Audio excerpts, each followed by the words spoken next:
Okay, I talked about specializing in anxiety and fears and phobias. So what I wanted to talk about today were the fears and the phobias. So there are a whole range of them, but good topical examples are a fear of needles and social phobia or social anxiety.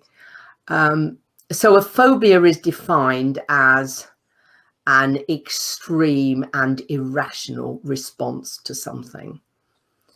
And that is one of the issues around a phobia or a fear. It is irrational.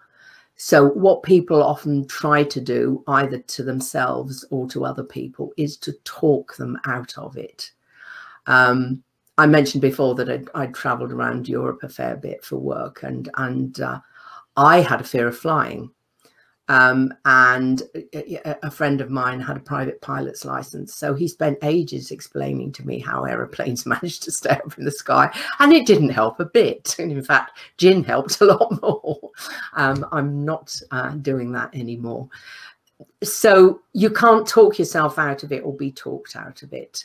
And the reason I mentioned needle phobia is, of course, we're, in full flight on a vaccination program. Now, there will be a significant number of people out there who are a very high percentage. I mean, it could be 15–20% of people who have, at some level, a fear of needles.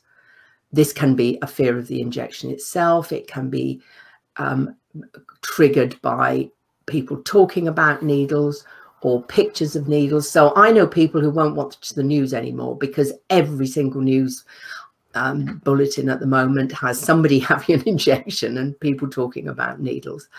The social phobia is interesting because people who suffered from social phobia, which is a fear of mixing with people apart from a very small circle in some cases, often nobody at all. So a fear of going out there and meeting people for a meal or in a pub or whatever. For those people, lockdown has been a godsend. The government is telling them to do what their mind and their body and everything is telling them they want to do, which is stay indoors and not go out and not talk to anybody. Now they are going to have huge problems when we get back to some degree of normality. But I think also the fact that people have been